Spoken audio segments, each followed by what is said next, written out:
"Do not go in," her aunt had said. Fingers tight around Elena Whitmore's wrist, voice low enough to pass as concern and sharp enough to cut through whatever courage Elena had managed to gather. "There is nothing for you inside that room." But Elena had still stepped forward, still placed her hand against the cold brass handle, and still pushed the ballroom doors open as though something on the other side might remember her name. The light struck first, a wash of gold from chandeliers that hung 3 stories high, catching on crystal and silk and polished marble until the entire room seemed to glow with a kind of deliberate perfection. And for a moment she stood there, just inside the threshold, not moving, not speaking, as guests turned only briefly, glanced once, and then looked away again, because there was nothing about her worth holding attention, not tonight, not in a room where every woman had been measured, selected, and displayed like something already decided. She stepped in.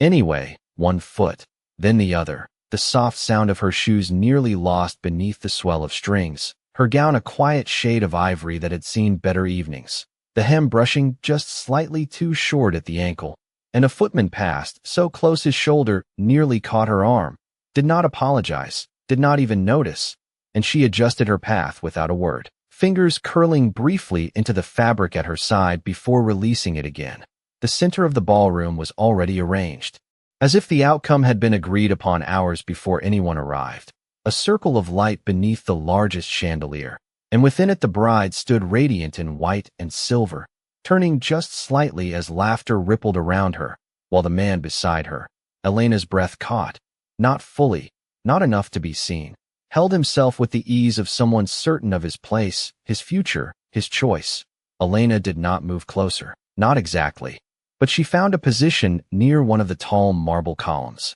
half in shadow, where she could see without being seen, her hand reaching for a glass offered on a passing tray more out of habit than desire, the stem cool at first, then gradually warming against her fingers as she held it too long, too still, while the music shifted and the officiant began to speak. It was not loud, not in the way that would demand attention, but it carried, precise and measured, the kind of voice that filled space without raising itself, and the words, vows, promises, futures spoken as if they had always belonged to someone else, settled into the room like something inevitable. And Elena tilted her head just slightly, as though the angle might change what she was hearing, might soften it, might make it less exact. It did not. The bride extended her hand, steady, practiced, and the groom reached for it with a familiarity that was not hers anymore, if it ever had been, and Elena's fingers tightened around the glass without her noticing, the liquid inside shifting just enough to catch the light,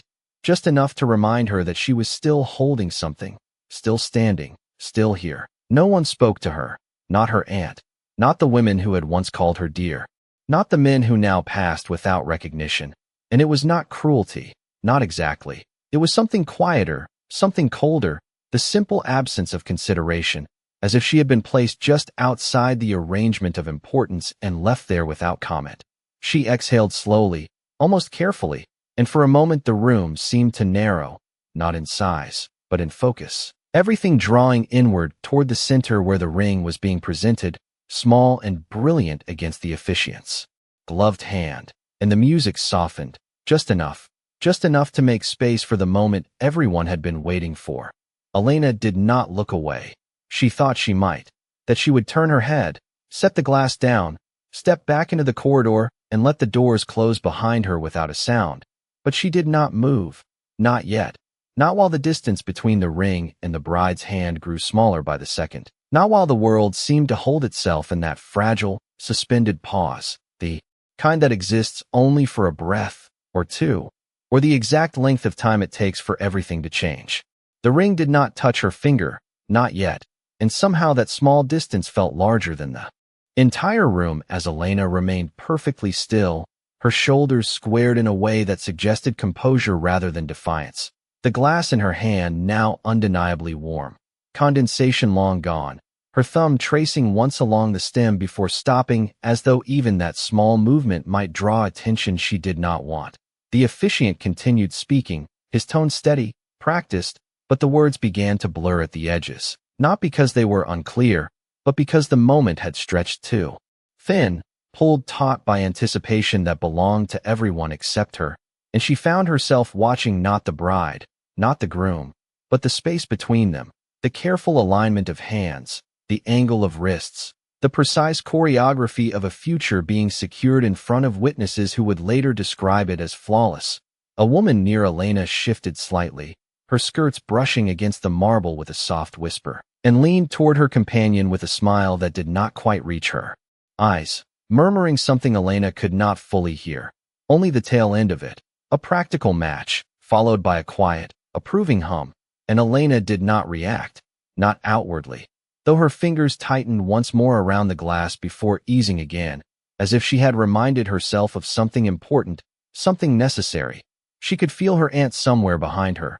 not close enough to touch, but close enough that the presence was unmistakable, a kind of watchful distance that carried both expectation and warning. And Elena kept her gaze forward, refusing to turn, refusing to acknowledge the silent instruction to leave, to disappear before the moment concluded in a way that would make her continued presence unnecessary, even inappropriate. The music softened further, the strings drawing out a note that seemed to hover just above the crowd, and the officiant's voice lowered, inviting the exchange. The final step, and the groom lifted the ring with a steadiness that suggested confidence, certainty, the absence of doubt, his expression composed in a way that would later be remembered as devotion, though Elena noticed, with a clarity she had not asked for, the slight delay before he moved, the fraction of a second where his hand remained suspended, as if something unseen had paused him, something he chose not to acknowledge. She exhaled slowly, barely audible, and shifted her weight from one foot to the other, a small adjustment that brought her half an inch closer to the edge of the column, just enough that the light touched the side of her face, revealing more of her than she intended, and she stilled immediately after, as though correcting a mistake, though no one seemed to notice. No one turned, no one cared. A tray passed again, this time from the opposite direction, and a servant's hand reached to collect her glass without asking, assuming, perhaps correctly, that she no longer needed it, and for a brief second her fingers resisted, holding on longer than necessary before releasing, the absence of the glass leaving her hand oddly exposed, empty, and she let it fall to her side, curling her fingers loosely as if to conceal that emptiness. The bride's laughter, soft and bright, carried across the space, and Elena felt it rather than heard it, a vibration that settled somewhere just beneath her ribs, not sharp,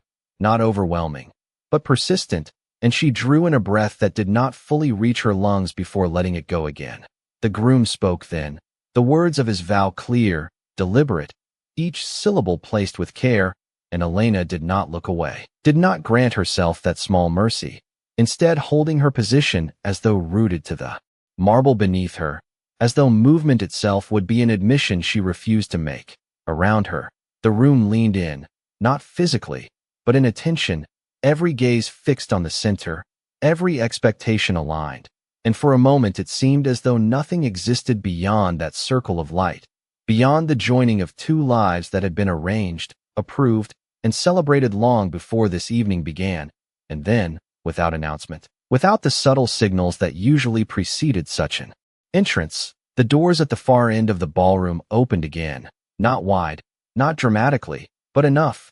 for a shift in air to pass through the room, enough for a few heads to turn, then more, then nearly all, the movement spreading like a quiet ripple that reached even the officiant, who paused mid-sentence, just briefly, before continuing, as if uncertain whether the interruption warranted acknowledgement. Elena did not turn immediately, not out of discipline, but because she felt at first the change in the room's attention, the way it redirected, pulled towards something else, something that did not ask for permission. And when she finally did allow her gaze to shift, just slightly, just enough to see past the shoulders and silhouettes in front of her, she caught a glimpse of dark fabric, of a figure stepping forward with a calm that did not match the sudden tension around him. And though she could not yet see his face clearly, she recognized the effect, the quiet reordering of importance that followed him into the room, and for reasons she did not yet understand, her breath stalled, not in fear, not in hope, but in something colder, something sharper, as if the moment she had been enduring was no longer the only one that mattered. He did not hurry, and that was the first thing that made people move for him. Not because he asked, not because he signaled, but because his pace suggested that the room would adjust rather than expect him to do so. And it did, subtly at first. A gentleman shifting half a step to the side, a lady lowering her fan, a servant pausing mid-turn, until a clear path formed without a word being spoken. And Duke Adrian Blackwood walked through it with the kind of quiet authority that did not need to be announced. Elena saw him fully then, not just the outline, not just the dark of his coat, but the precise way he carried himself, shoulders straight, gaze level, his attention not scattered across the spectacle before him, but focused, selective, as though he were looking for something specific and had already decided where it would not be found. And for a moment she thought he would pass the center entirely, that he would ignore the ceremony in the way only a man of his standing could. But he did not look at the bride, did not acknowledge the groom, did not even slow as the officiant's voice faltered slightly before recovering. Instead, his eyes moved once across the room, measured, deliberate, and then stopped. Elena did not understand it at first, not the stillness, not the way his gaze held without shifting, without softening, and she resisted the instinct to turn, to check what stood behind her, to confirm that she was not in the line of sight by accident. But the space around her changed, not visibly, not dramatically, just enough that she could feel it, the attention narrowing, drawing inward, and when she finally lifted her chin a fraction, just enough to meet that gaze directly, the contact was immediate, undeniable, and entirely without hesitation. It was not curiosity, not the polite acknowledgement one might offer a familiar face. It was something far more exact, as though he had found what he had been looking for and saw no reason to question it. Her breath caught,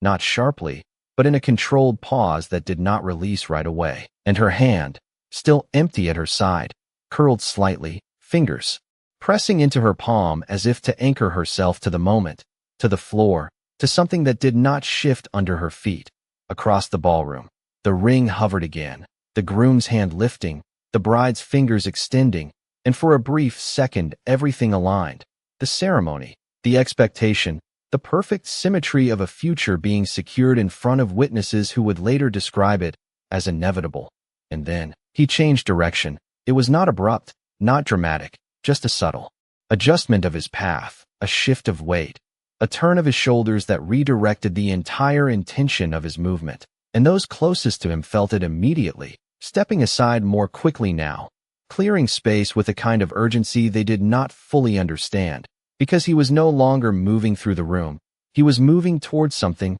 towards someone, and the distinction mattered. Elena saw it, the line of his approach, the way it cut through the crowd, not in a straight path, but in a deliberate one, angling around obstacles, bypassing the center entirely. And her first instinct was to step back, to retreat into the shadow of the column where she had been nearly invisible, but her feet did not move, not because she chose to stay, but because the moment had fixed her in place, as if any movement would break something she did not yet understand. A woman reached out, perhaps to greet him, perhaps to slow him, her gloved hand lifting just slightly into his path. And he did not stop, did not acknowledge the gesture, simply continued forward, and she withdrew her hand as though the air itself had warned her not to interfere. The music thinned, not stopping, but losing its fullness, the notes stretching, uncertain, as more and more attention shifted away from the ceremony, the officiant's voice trailing for a fraction of a second before pressing on, determined, but diminished. Elena could hear her own breathing now, quiet but present, and she adjusted it instinctively, slowing it, steadying it, though her pulse had begun to rise, a subtle increase that she felt at her wrist, at her throat, in the space just behind her ribs. He was closer now, close enough that the details sharpened, the line of his jaw, the precise set of his mouth, the way his eyes did not waver, did not flicker, did not grant the room even a moment of distraction, and with each step the distance between them closed in a way that felt less like movement and more like inevitability. Somewhere behind her, she heard her aunt inhale, a quiet, controlled sound that carried both recognition and alarm, and Elena knew, without turning, that the change had been noticed, that the balance of the room had shifted in a way that could not be ignored, and still she did not move, did not look away, did not lower her gaze, because something in that steady approach demanded an answer she did not yet have. And then, just as the ring reached the bride's hand, just as the final word of the vow hovered on the officiant's lips, Duke Adrian Blackwood stepped out of the moving current of the ballroom and into the narrow space directly in front of her, close enough that the world behind him seemed to fall out of focus, close enough that the air between them felt altered, held, as though the room itself had paused to see what he would do next. He stopped close enough that she could see the faint crease at the edge of his glove where the leather bent with his fingers, close enough that the scent of cold air and something sharper, cleaner, displaced the layered perfume of the ballroom. And for a moment he said nothing, did nothing, simply stood there with his full attention fixed on her, as though the ceremony unfolding behind him had already lost its claim on importance. Elena did not step back, though every rule she had been raised to follow suggested she should, though every pair of eyes beginning to turn toward them pressed against her like a physical force.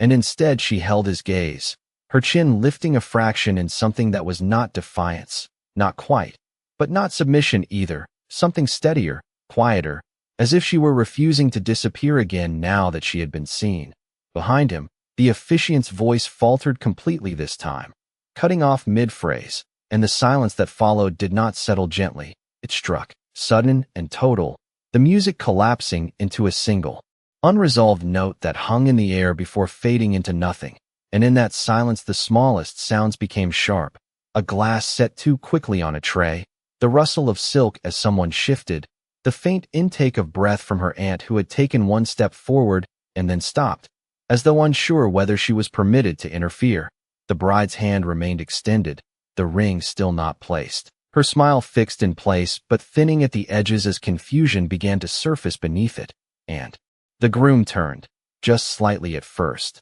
then more fully, his attention pulled away from the moment he had been about to claim, his eyes landing on the man who had just undone the rhythm of the entire room without raising his voice, without even acknowledging that he had done so. Duke Adrian did not look at them, not yet, did not grant them even a flicker of recognition, and instead his focus remained exactly where it had been from the moment he entered, unwavering, precise, as though everything else existed only at the edges of his awareness. Elena became aware of her hands then, of the way her fingers had tightened again, pressing into her palm hard enough to leave a faint impression, and she forced them to relax, slowly, deliberately, letting them fall at her sides in a gesture that felt both exposed and controlled, as if she were choosing to stand without defense rather than retreat into the safety of invisibility. A voice broke the silence, sharp and carefully modulated, her aunt's, stepping forward at last, the movement quick, almost urgent, the fabric of her gown sweeping across the marble as she placed herself half a step between them without quite daring to block the Duke's line of sight. "Your Grace," she said, the words polished, respectful, and edged with something that could not be hidden. "This is not." And she stopped, not because she had finished her thought, but because he lifted one hand, not abruptly, not forcefully, simply raised it a few inches in a gesture so minimal it might have been mistaken for nothing, and yet it silenced her completely, the rest of her sentence dissolving into the air as though it had never been spoken. He did not turn to her, did not shift his attention even slightly, and the message was clear in a way that required no explanation. She was not the one being addressed. The groom took a step forward then, a single, measured step that carried both hesitation and the need to reclaim something slipping beyond his reach. "Your Grace," he began, his voice steady but lower now, as if adjusting to the new center of gravity in the room. "We are in the middle of..." And again, the sentence did not finish, not because he was interrupted, but because it seemed to lose its footing, its authority thinning in the presence of a man who did not acknowledge it. The space between Duke Adrian and Elena remained unchanged, fixed, charged with a stillness that felt less like absence and more like pressure, as though something was about to happen and had already begun. She felt it in the way the room leaned toward them, in the way even those who had no connection to her, who had no reason to care, found themselves watching, waiting, measuring what this moment would become. And for the first time since she had stepped into the ballroom, Elena understood that she was no longer standing at the edge of the arrangement, no longer outside. of its design. She was at its center now, whether she wanted to be or not. Duke Adrian's gaze shifted then, not away from her, but through her for the briefest second, as if taking in the full context of her presence, the simplicity of her gown, the absence of adornment, the position she had been placed in by the very people now watching. And something in his expression sharpened, not anger, not even disapproval, but a kind of quiet decision settling into place. He moved then, not stepping back, not turning aside, but extending his hand toward her, palm open, steady, the gesture clear and unmistakable. And in that instant the entire ballroom seemed to freeze, the bride's hand still lifted, the ring still waiting, the guest caught between breath and reaction, because the choice he was offering did not belong to the ceremony, did not belong to the expectations that had governed the evening. It belonged only to her, and to whatever she would do next. No one reached for his hand, not immediately, and that hesitation stretched the moment into something almost unbearable, as if time itself had thinned around them and could snap if pressed too hard. Elena felt it in the way her breath stalled just before it settled, in the way her gaze remained fixed on his open palm, steady, unshaking, offered not as a suggestion but as a fact, something that existed whether she accepted it or not. Behind him, the room reacted in fragments, not as one unified response but in quiet,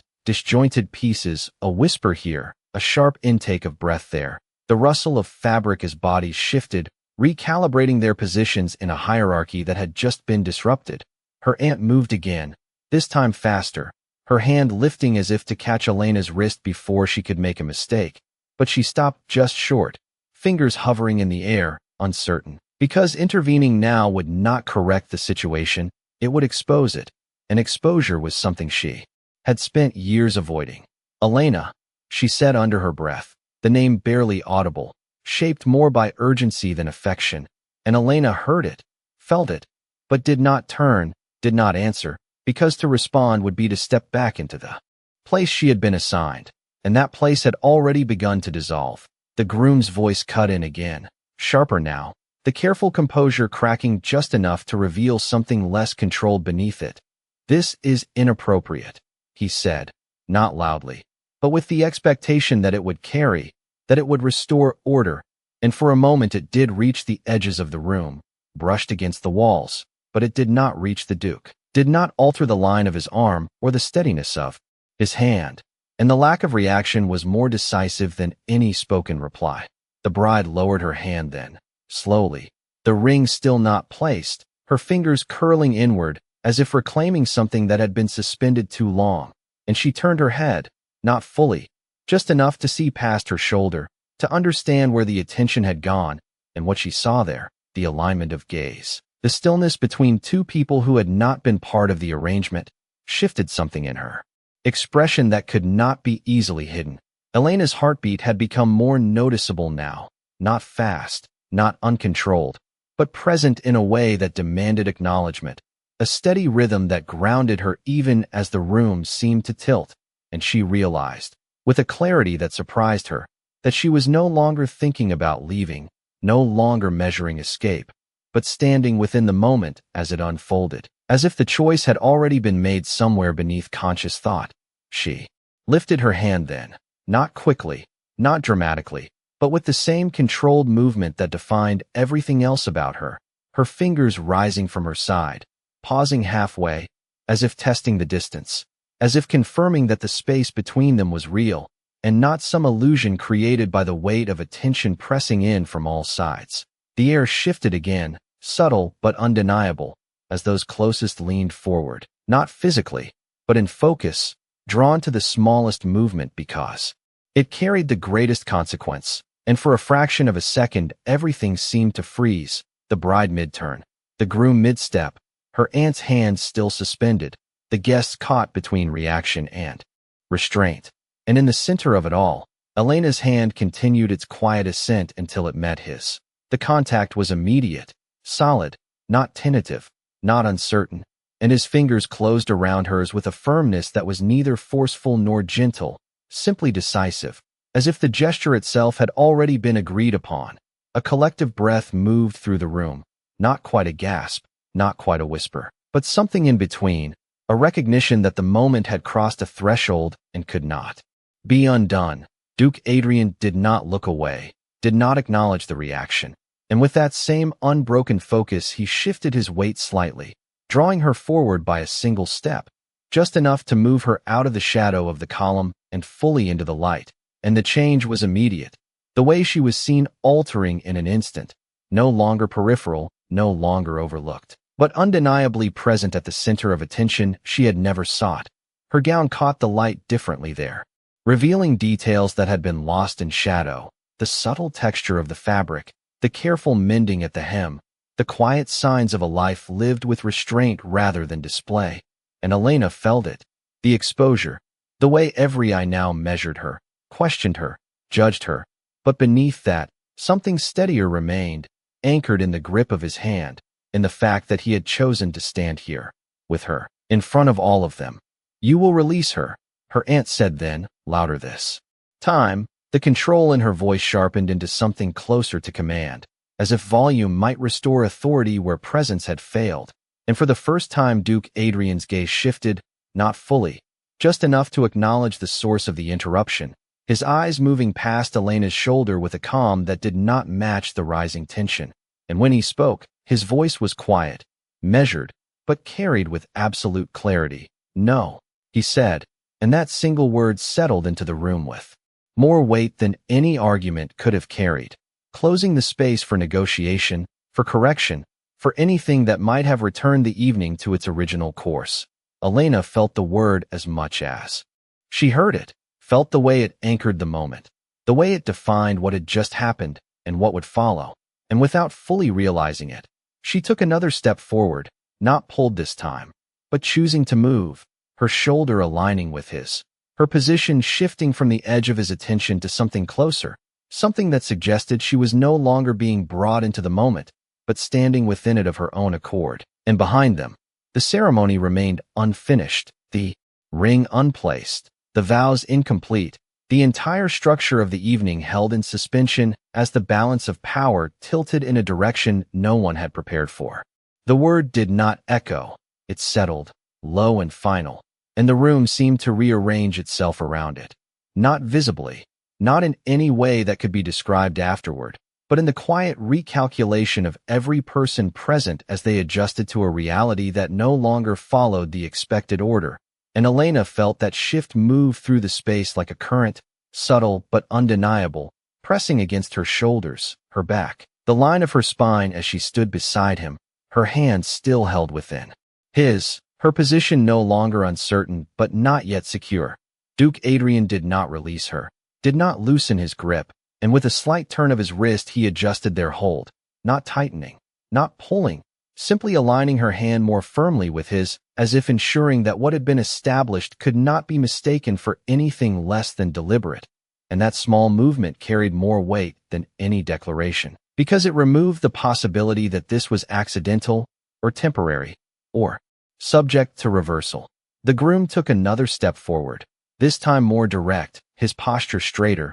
his voice steadier than before, as though he had gathered himself in the brief silence that followed. "You are interrupting a formal union," he said, each word measured, controlled, the kind of phrasing chosen to restore structure, to remind the room of what had been agreed upon. And for a moment it almost worked, almost pulled attention back toward the unfinished ceremony, the suspended vow, the ring that still waited between two hands. Duke Adrian turned his head then, just enough to acknowledge the speaker, his gaze shifting from Elena to the groom with a calm that did not carry hostility, but did not offer respect either. And in that brief alignment of attention, the contrast became unmistakable, one man standing within a moment he was trying to preserve, the other standing entirely outside it, unaffected by its expectations. "It can wait," the Duke said, his voice even, not raised, not sharpened, and yet it cut cleanly through the space, leaving no room for argument,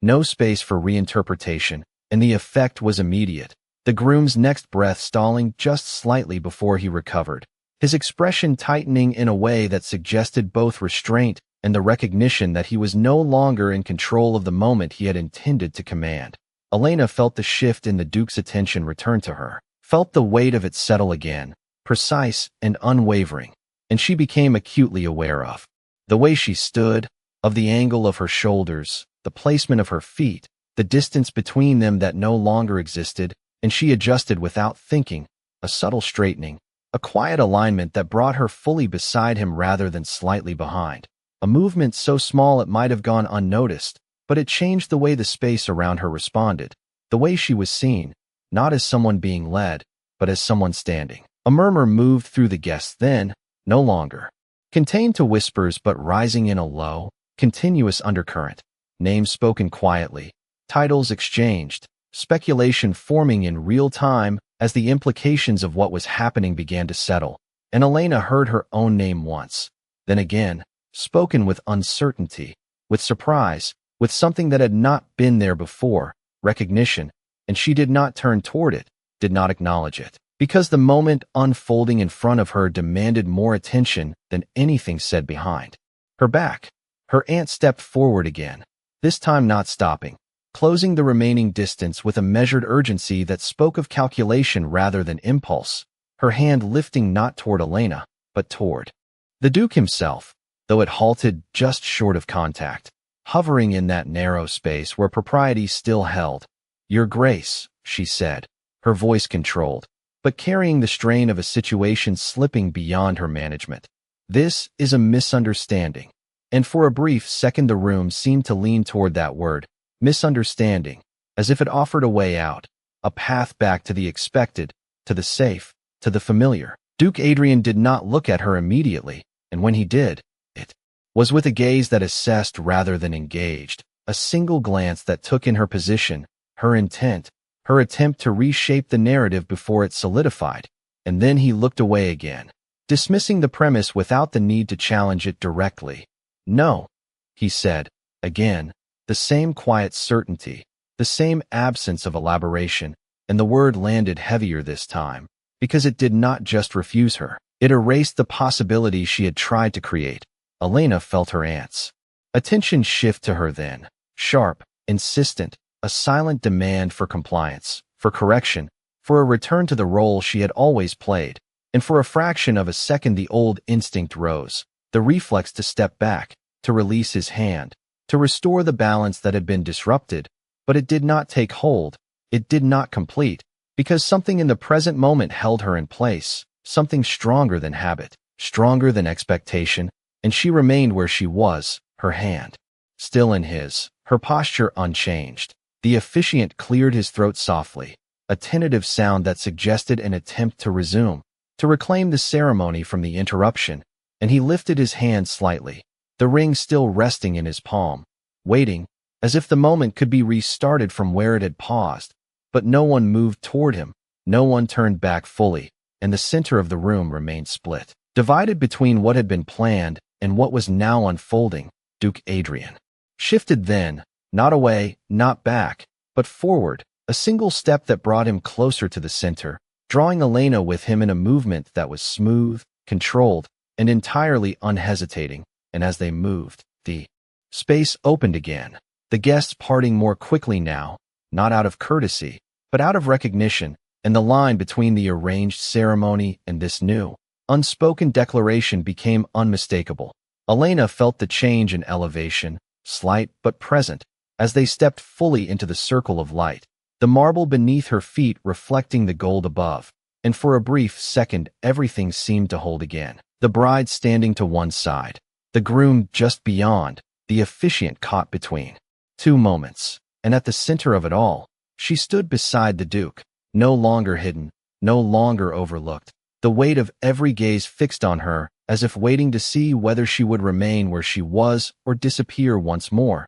And she did neither. She simply stood, her hand in his, her presence undeniable, while the tension in the room climbed higher, tightening, unresolved, waiting for the next movement that would decide everything. The light did not soften around her. It sharpened, turning every detail into something visible, undeniable, as Elena stood within the circle that had never been meant to include her, her hand still held in his, her shoulder aligned with his in a way that suggested placement rather than accident, and the room responded accordingly, not with immediate noise, but with a tightening, A collective stillness that carried more pressure than sound ever could. The bride took a step back, not far, just enough to reclaim space that had been quietly taken from her, her fingers brushing once against the front of her gown as if to confirm that she still stood where she had been meant to stand, though the certainty of that position had already begun to fracture, and the groom followed her movement with a glance that was too quick to be considered deliberate, his attention dividing for the first time between the ceremony he had been leading and the interruption he could no longer ignore. Elena felt the weight of those glances, the way they landed and lingered, measuring her, questioning her presence, and for a moment the old instinct returned again, the quiet pull to step aside, to release his hand and dissolve back into the edge of the room where she had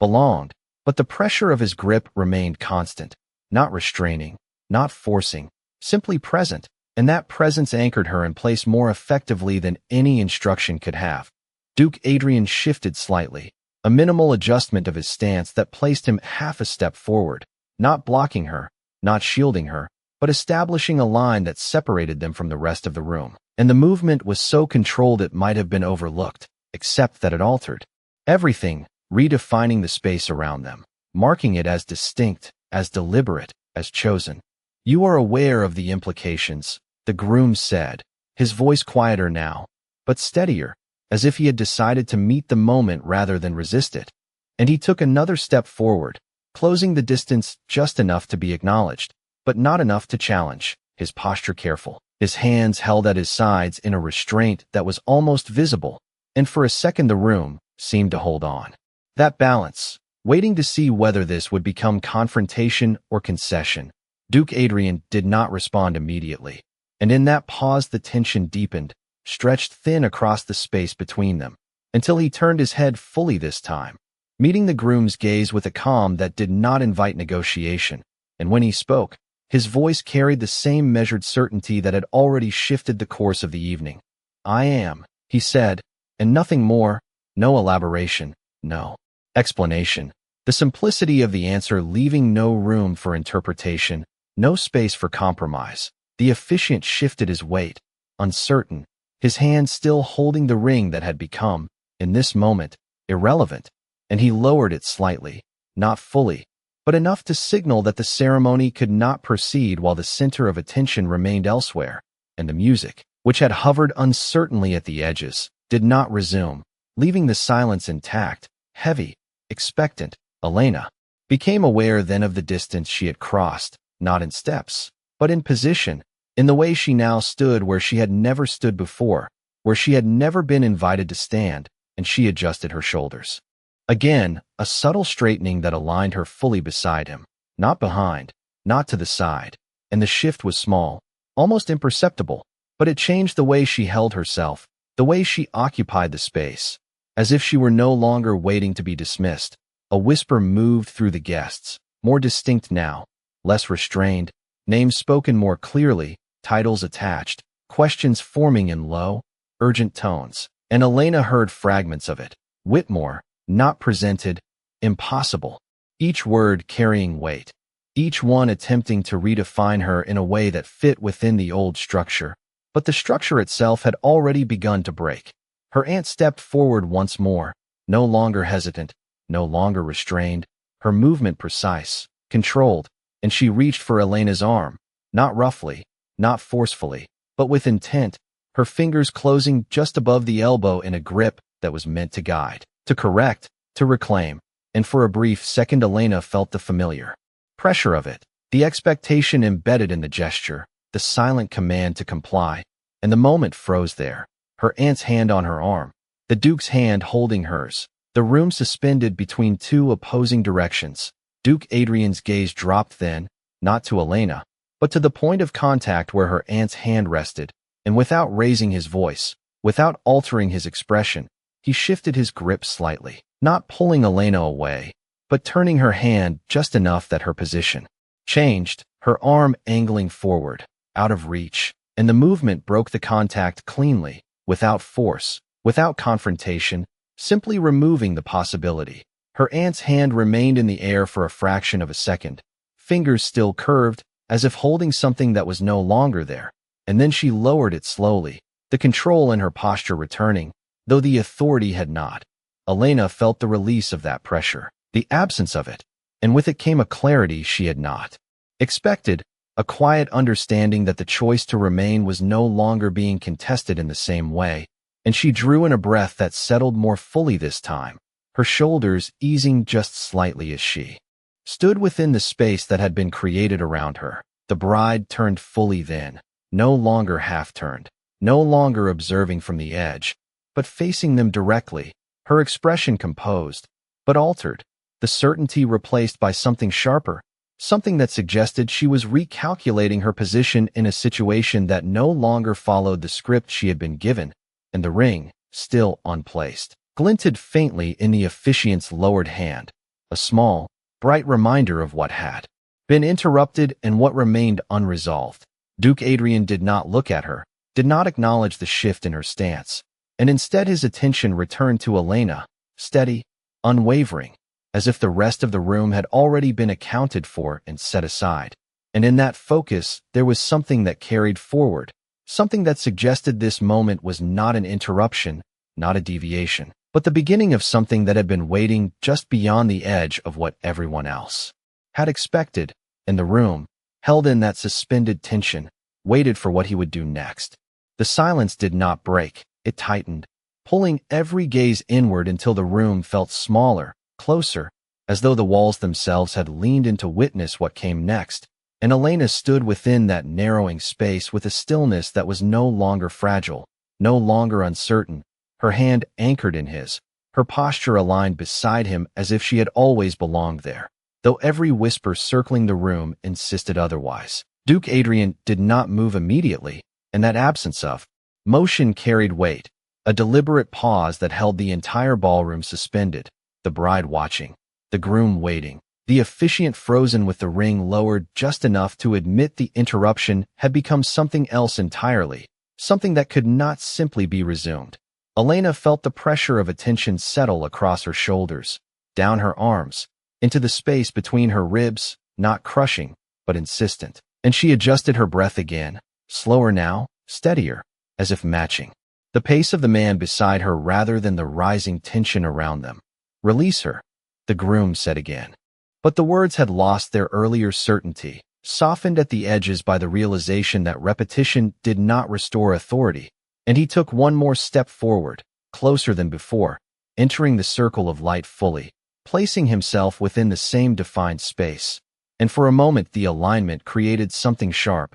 something almost symmetrical, three figures held within a single frame, the past, the present, and something that had not yet been named. Duke Adrian turned his head, slightly, acknowledging the movement without granting it importance, his gaze passing over the groom in a brief assessment before returning to Elena, and that return carried more meaning than any direct challenge could have, because it made clear where his focus remained, where his decision had already settled. Elena felt it, the weight of that focus, and something in her shifted in response, not outwardly, not in any way that would draw attention, but internally, a quiet straightening that extended beyond posture, beyond presence, into something more defined, something that no longer asked permission to exist in this space. The bride moved then, a single step forward that brought her closer to the center once more, her hand lifting slightly, as if to reclaim the gesture that had been left unfinished, and for a fraction of a second the moment split again.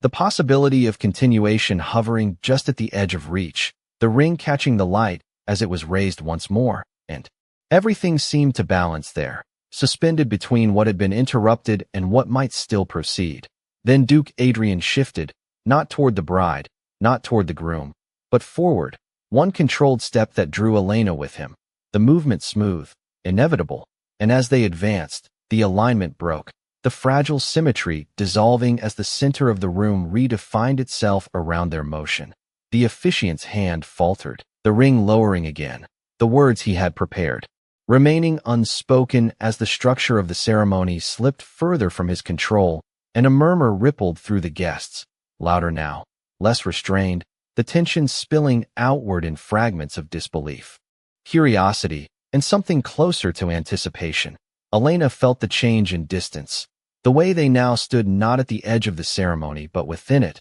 occupying the exact space that had been reserved for another outcome. And her heartbeat responded, not with panic, but with a steady, insistent rhythm that matched the gravity of the moment, and she did not resist it, did not attempt to quiet it, because it felt, for the first time, aligned with something beyond fear. Duke Adrian's hand adjusted again, not tightening, not pulling, but guiding her forward half a step more, until she stood precisely where the bride had been moments before, the light falling fully across her, revealing her completely, and the effect was immediate, the room reacting not with a single sound, but with a collective intake of breath that seemed to draw the air itself inward, as if the entire space had recognized the shift and could not yet decide how to respond. Elena felt the exposure, the way every detail of her was now visible, the simplicity of her gown, the careful mending, the absence of ornament, and beneath that, something steadier remained,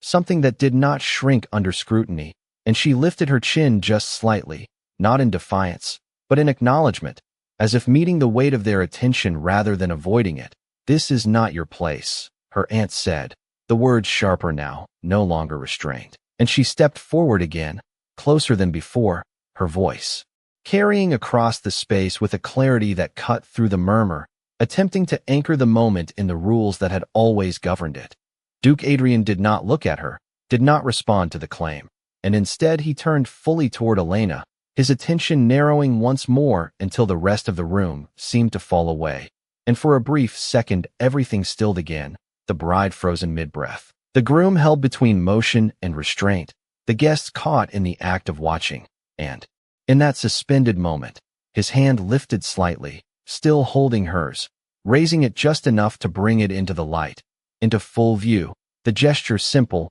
undeniable, and filled with intent. Elena felt the movement, felt the shift in elevation, and the contact between their hands became the focal point of the entire room, the place where every gaze settled, where every assumption began to unravel, and she did not pull away, did not hesitate, her fingers remaining steady within his, as if the choice had already been made long before this moment demanded it. The tension did not break, it deepened, coiling tighter around them, waiting, pressing, as the room held its breath for what would follow, for the next word, the next movement, the next decision that would turn this from interruption into declaration. And at the center of it all, Elena stood beside the Duke, no longer unseen, no longer unchosen, the weight of the moment resting fully on what he would do next. The air did not move. It held, thick and charged, as Elena's hand remained lifted in his, suspended in the center of a room that had forgotten how to breathe.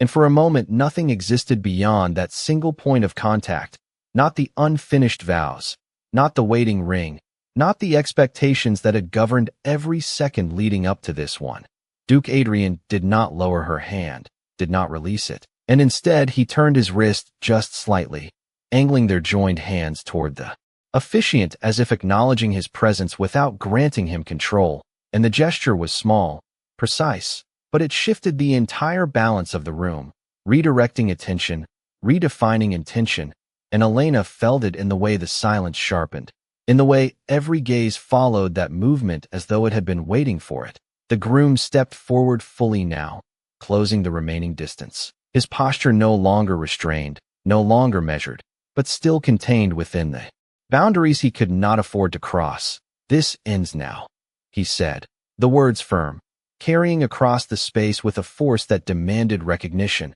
and for a brief second it seemed as though the room might respond to it, might align again with the structure it understood, the order it preferred. Duke Adrian did not look at him, did not acknowledge the command, and the absence of response broke it more effectively than any argument could have, leaving the words suspended without foundation, without effect. Elena felt the shift ripple outward, the way authority dissolved when it was not accepted, and something within her steadied further, something that no longer wavered under the weight of expectation, because the moment had already crossed beyond return. The bride moved again, faster this time, stepping directly into the space between them and the officiant, her hand lifting as if to reclaim the position that had been taken from her. Her voice controlled but edged with something sharper. "You are making a spectacle," she said, and the word carried, cutting through the silence, attempting to define what was happening as improper, as something to be corrected rather than something that had already changed the course of the evening. Duke Adrian's gaze shifted then, not toward her, but beyond her, to the officiant, and in that movement the hierarchy became unmistakable. The bride no longer the center, no longer the focus, and the officiant, caught between obligation and uncertainty, hesitated, his hand still holding the ring, his eyes moving between them as if searching for instruction. "Proceed," the Duke said, his voice low, steady, and for a fraction of a second it seemed ambiguous, as if the command might return the ceremony to its original path. But his hand did not move, his grip on Elena did not loosen, and the meaning clarified instantly, unmistakably. The officiant did not move, did not raise the ring, did not speak, and the silence that followed was heavier than before, because it was no longer uncertain, it was chosen. Elena felt the weight of that choice settle fully, felt the way it anchored her in place, and she did not look away, did not lower her gaze, her eyes remaining fixed forward, her posture steady as if she had always stood within this kind of moment, though she had never been given the chance. The groom's hand lifted then, not toward her, but toward the ring, as if to take it, to complete what had been interrupted, and the movement froze halfway, caught in the space between intention and action, because Duke Adrian moved at the same time, not abruptly, not forcefully, but with a precision that redirected everything, his hand tightening just enough around Elena's to draw her half a step forward, placing her directly in front of the officiant, fully, undeniably within the position that had been reserved for another. The room reacted in a single, collective motion then, not loud, not chaotic, but unified in its recognition of what had just occurred, the shift complete. The balance altered beyond repair. Elena felt the movement, the way she had been placed, and for a fraction of a second everything seemed to stop, the light catching on the edge of her sleeve, the reflection of the chandelier in the polished marble beneath her feet, the ring glinting in the officiant's hand just inches away, and in that suspended moment she understood the full weight of where she stood, what it meant, what it would cost, and what it would change. Her aunt's voice cut through again, sharper now, no longer controlled. "This is unacceptable," she said, and the words carried. But they no longer held the same authority, no longer shaped the space the way they once would have, because the room had already shifted its alignment, already begun to follow a different center. Duke Adrian's gaze remained on Elena, unwavering, and for the first time there was something more in it, not softened, not gentled, but sharpened in a way that suggested finality, as if the moment had reached its edge and could not be extended further. He released her hand then, not completely, but enough to reposition, his fingers sliding from her palm to her wrist,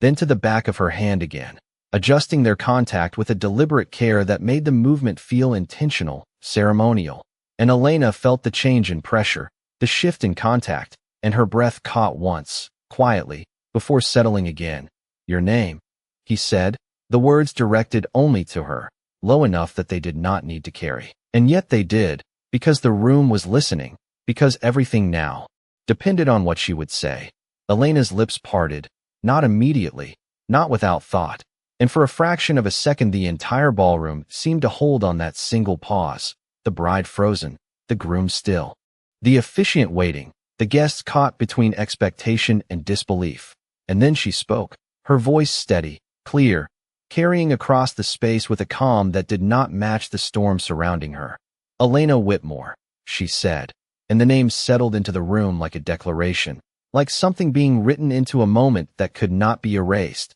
Duke Adrian did not look away, did not hesitate, and the next movement came without warning, without announcement, his hand lifting hers again, higher this time, placing it directly before the officiant. The gesture unmistakable, and the tension in the room reached its breaking point, stretched to its limit, as every expectation collided with what was now undeniable, and no one moved, no one spoke, because the moment had arrived at something final, something irreversible, and all that remained was what would happen next. The name did not fade when she spoke it. It settled, anchored, as if it had always belonged in that space, and was only now being heard. And for a moment no one moved, not the officiant, not the bride, not the groom, because the sound of it had shifted something deeper than expectation, something structural, and Duke Adrian did not wait for that shift to resolve. He acted within it, his hand steady as he guided Elena's forward another inch,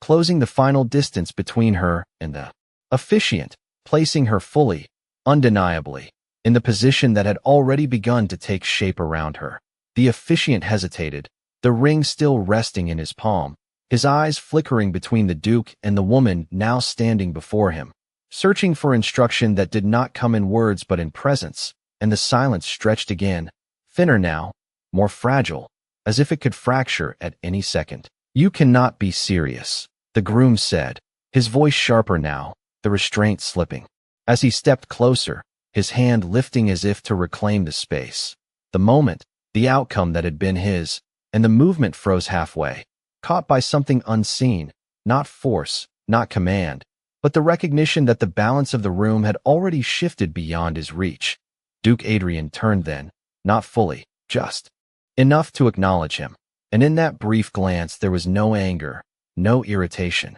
only a calm certainty that made the objection irrelevant before it could take shape. And when he spoke, his voice remained low, controlled, but carried with absolute clarity. "It is done," he said, and the words landed not as a declaration of what had happened, but of what would follow. Elena felt the weight of that statement settle into her, not as pressure, but as structure, something solid forming beneath her feet where there had been uncertainty before, and she drew in a breath that filled her lungs fully this time, her shoulders lifting slightly before settling again, her posture aligning with the reality unfolding around her. The bride stepped forward again, faster now, her composure tightening into something sharper, more deliberate, her gaze fixed on Elena with an intensity that had not been there before. "You are overstepping," she said, the words directed not at the Duke, but at Elena, as if reclaiming authority over the one person she believed she could still control,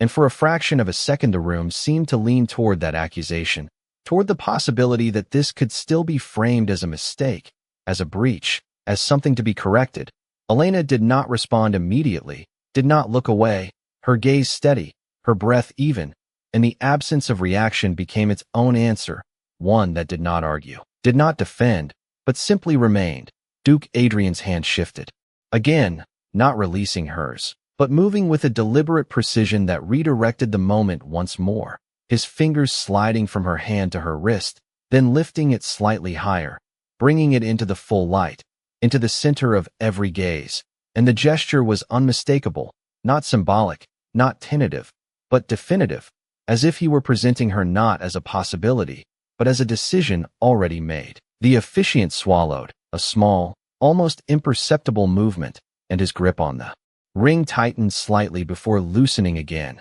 his hand rising a fraction, then pausing, caught between obligation and the reality now standing before him. "Your Grace," he began, his voice careful, measured. The union was arranged, and the sentence did not finish, because Duke Adrian stepped forward, not abruptly, not forcefully, but with a finality that erased the need for completion, his presence closing the remaining distance, his gaze fixed on the officiant in a way that required no further explanation. "Then amend it," he said, the words quiet, precise, and the effect was immediate. The officiant's breath catching, the room reacting in a low, collective murmur that rose and fell. Like a tide, disbelief and realization colliding in equal measure. Elena felt the shift in the air, the way the impossible began to take form, and for a moment everything seemed to slow, the movement of the chandelier's light across the marble, the subtle sway of fabric as guests adjusted their stance,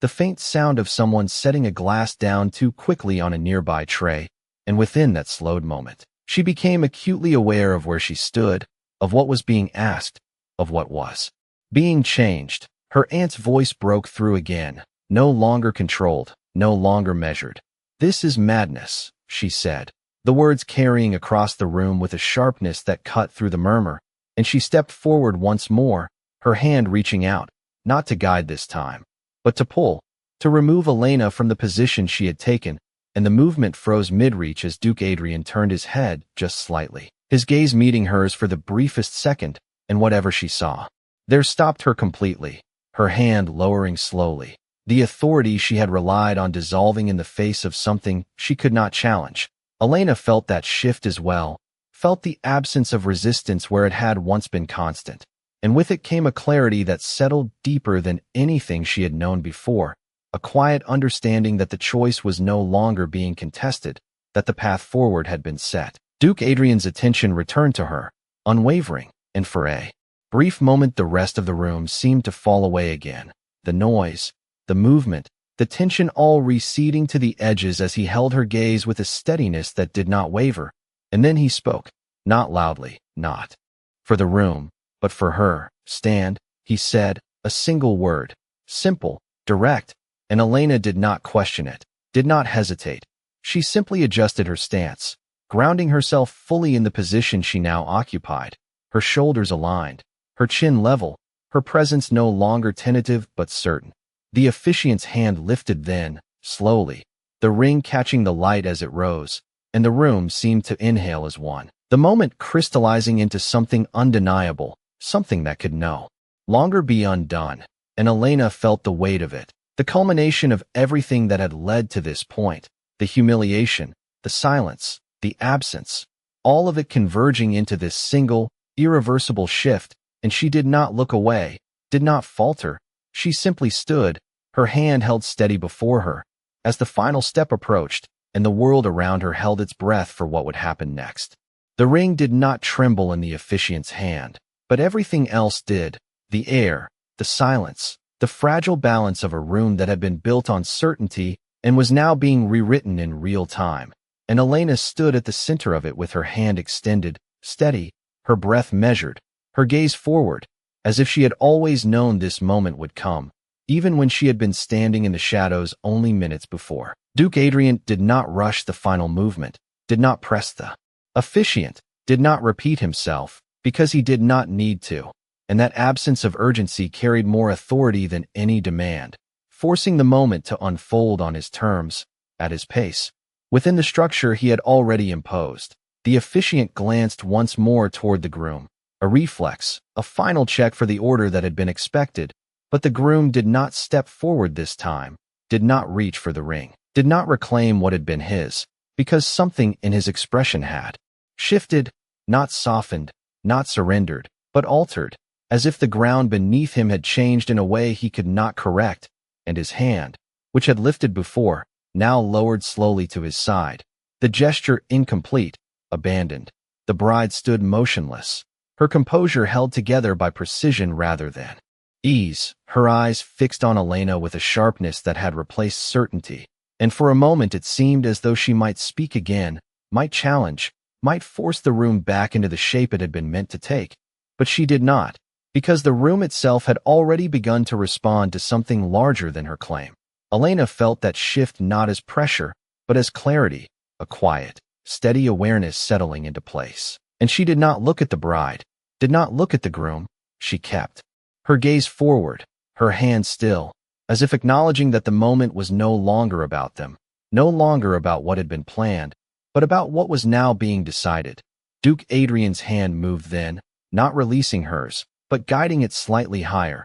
aligning it precisely with the officiant's, the movement controlled, exact, and the symbolism unmistakable, and the officiant, after a fraction of hesitation that stretched longer than it should have, finally acted, his hand lifting, the ring, catching the light as it moved toward Elena's finger, and in that instant the entire ballroom seemed to freeze, the chandeliers still, the fabric of gowns held in place, the faint sounds of breath suspended, because the impossible had become imminent. Elena felt the approach of the ring, the slight shift in air as it moved closer, and her heartbeat responded, not with panic, but with a steady, insistent rhythm that matched the gravity of the moment. And she did not pull back, did not falter, her fingers remaining extended, her posture unchanged, as if the choice had been made long before this final step. The ring touched her skin, cool, precise, and the contact sent a quiet, undeniable signal through her, not sharp, not overwhelming, but clear, as if something had settled into place that had been waiting for this exact alignment, and the officiant slid it onto her finger with a care that bordered on reverence. completing the motion in a single, continuous movement that left no space for interruption, no gap for reconsideration. The sound that followed was not immediate, not a single reaction, but a layered one, a ripple that moved through the guests in waves, whispers rising, breaths releasing, the tension breaking in fragments rather than all at once, and Elena felt it, the shift from suspension to consequence, the moment crossing from possibility into reality. Duke Adrian released her hand then, not abruptly, not entirely, but enough to reposition, his fingers sliding from her hand to rest briefly at her wrist before withdrawing, and the absence of his grip was noticeable, not because it left her unsteady, but because it marked the transition, the movement from being guided into the moment to standing within it on her own. He stepped half a pace forward, not away from her, but beside her, aligning himself with her in a way that was unmistakable, and for the first time, he turned fully to face the room, his gaze moving across the gathered guests, the bride, the groom, the aunt who had attempted to intervene, and in that sweep of attention the hierarchy reformed, not as it had been, but as it now was. Witness, he said, the words simple, direct, carrying across the room without effort, and it settled into the space like a command that did not require acknowledgement to be obeyed, because the act had already been completed, the declaration already made. Elena felt the weight of that word settle into her as well, not as pressure, but as confirmation, and she lowered her hand slightly, the ring catching the light as it moved, a small, bright detail that now carried more significance than anything else in the room, and she looked at it for the briefest second, not in disbelief, not in hesitation, but in recognition, as if understanding had finally caught up with what had just occurred. Her aunt stepped back then, not dramatically, not in defeat, but in a controlled retreat that acknowledged the loss of influence without admitting it, her posture straight, her expression composed, though the authority she had relied on no longer held the same weight. The groom exhaled slowly, the sound barely audible, and turned his head away, not in concession, but in a quiet recalibration, as if recognizing that the moment he had intended to define had been taken from him entirely, and the bride remained still, her gaze steady, but altered, the certainty replaced by something colder, something sharper, as she assessed the outcome she had not anticipated. Elena lifted her chin slightly, her shoulders aligned, her presence steady, and for the first time she allowed herself to meet the room's gaze fully, not from the edge, not from the shadows, but from the center, where she now stood, no longer overlooked, no longer dismissed, but undeniably seen, undeniably chosen. And as the murmurs continued to rise around her, as the consequences of the moment began to unfold in real time, she remained exactly where she was, the ring on her finger catching the light, the silence behind her replaced by something new, something that had not existed before, and the world around her adjusting to it, whether it was ready or not. The sound did not return all at once. It seeped back into the room in fragments, the low murmur of voices, the faint shift of shoes against marble, the subtle clink of glass meeting silver trays, but none of it restored what had been. None of it returned the ballroom to its earlier certainty, because the center had changed, and everyone knew it. Elena lowered her hand slowly, the ring settling into place as if it had always belonged there, its weight unfamiliar but not unwelcome,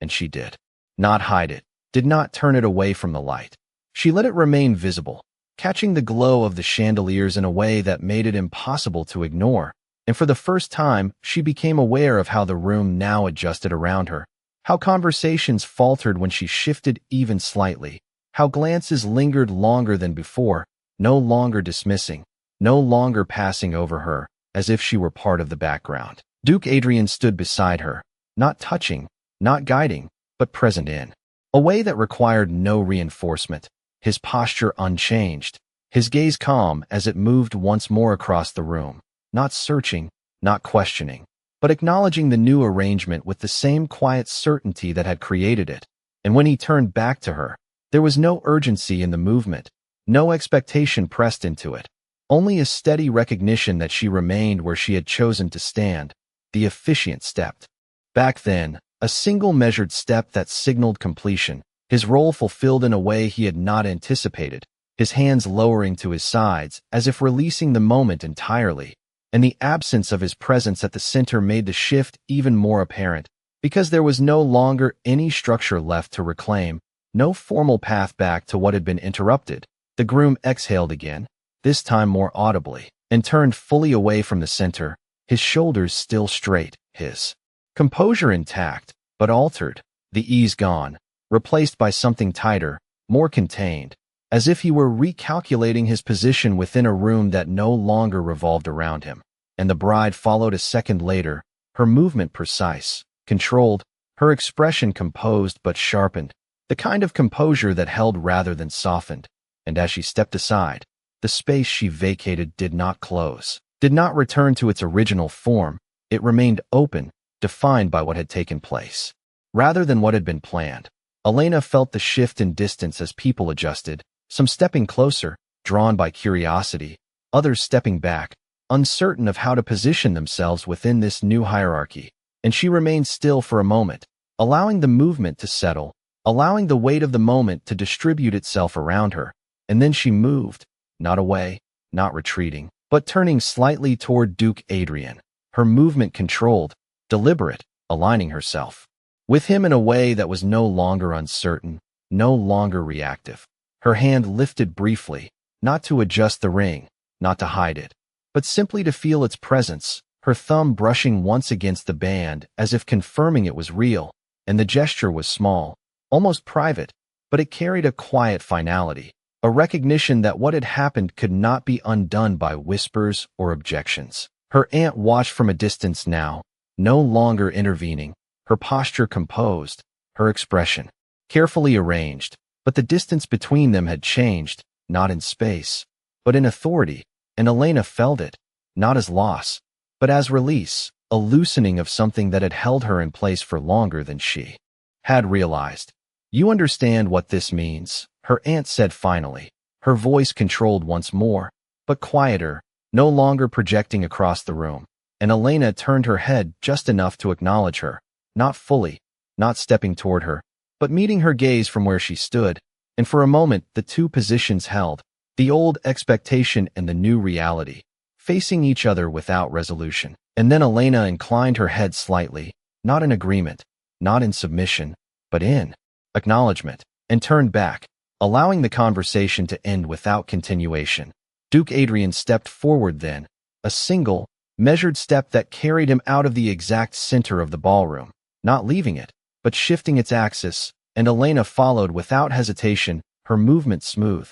aligned with his, and the room responded immediately, the path opening once more, not out of courtesy, but out of recognition, because the direction had been set, and the rest of the evening would follow it whether anyone wished it or not. As they moved, the murmurs rose again, softer now, less uncertain, beginning to shape themselves into something more defined, names spoken with new context, titles reevaluated, alliances reconsidered, and Elena heard it all without turning, without reacting, because the weight of it no longer pressed against her in the same way. It no longer dictated her position. It simply existed around her. They reached the edge of the central floor, the boundary, where the marble met the darker wood beyond, and Duke Adrian paused, not abruptly, not with hesitation, but with a deliberate stillness that allowed the room to settle once more. And Elena stopped beside him, her posture steady, her gaze forward, the ring on her hand catching the last of the light as it shifted across the room. And in that pause, the aftermath of the moment became clear, not in what had been said, not in what had been done, but in what could no longer be returned to. And though the tension had softened, though the immediate conflict had passed, something remained, something unresolved, something that lingered just beneath the surface, waiting, as if the evening had only begun to reveal what it would become. The pause did not feel like an ending. It felt like a threshold, and as Duke Adrian resumed his movement forward, stepping from the polished marble into the darker wood beyond, the entire ballroom seemed to shift once more, not with shock this time, but with recognition, as if something had settled into place that could no longer be questioned. Elena followed at his side, her steps measured, her posture steady, the soft sound of her shoes marking a rhythm that was now aligned with his rather then lost beneath the noise of others. And the space before them opened again, wider this time, more deliberate, as guests moved not just to allow passage, but to acknowledge it, their gazes no longer passing over her, but holding, assessing, recalibrating. She did not look down, did not check the ring again, though she felt its presence with every movement of her hand, the subtle weight of it grounding her in a reality that had shifted too quickly to fully absorb, and instead she kept her gaze forward, her chin level, her breathing even, as though she had always walked through rooms like this with certainty rather than hesitation. Duke Adrian slowed near the far edge of the ballroom, where tall windows framed the night beyond, the glass reflecting the interior light in faint, layered images that blurred the line between what was inside and what lay outside. And he stopped there, not turning immediately, not speaking, allowing the distance they had created from the center to settle into something tangible. Elena came to a stop beside him, the space around them quieter now, the murmurs reduced to a distant undercurrent rather than a pressing force. And for a moment neither of them moved, the stillness between them not empty, but filled with the weight of what had just occurred. She became aware then of the way her hand hung at her side, the ring catching the softer light from the windows, less brilliant than under the chandeliers, but steadier, more defined, and she lifted it slightly, not to display it, but to see it in this new light, her fingers turning just enough for the metal to reflect a narrow line of gold across her skin, and the image held there, suspended, as if marking a point that could not be undone. Duke Adrian turned then, not sharply, not abruptly, but with a controlled precision that brought his attention fully back to her, his gaze steady, assessing, and for a brief second the rest of the room fell away again, the distance they had created isolating them from the noise, from the reactions, from everything except the reality that now existed between them.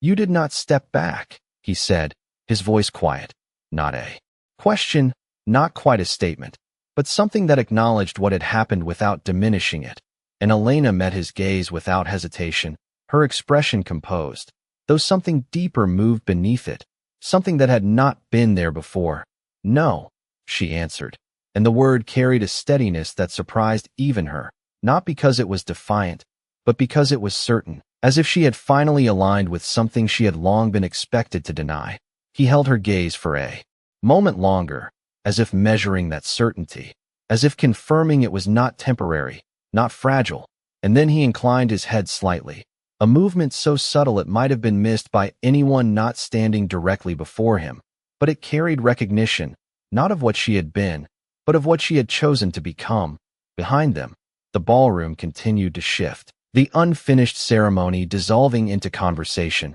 the bride and groom no longer the center, their moment reduced to something that had been interrupted and left unresolved. And Elena felt that shift as well, not with satisfaction, not with triumph, but with a quiet understanding that the balance had been rewritten and that the consequences would extend far beyond this room. She turned her head slightly then, just enough to look back once, not at the guests, not at the whispers, but at the space where she had stood before, near the column, half in shadow. And for a fraction of a second the image held there, the version of herself that had been overlooked, dismissed, expected to remain unseen, and then it faded, replaced by the reality of where she now stood, and she turned forward again without hesitation. Duke Adrian extended his hand once more, not as he had before, not to pull her into the moment, but to offer something different, something quieter, and Elena looked at it for a brief second, the memory of what that gesture had meant still present,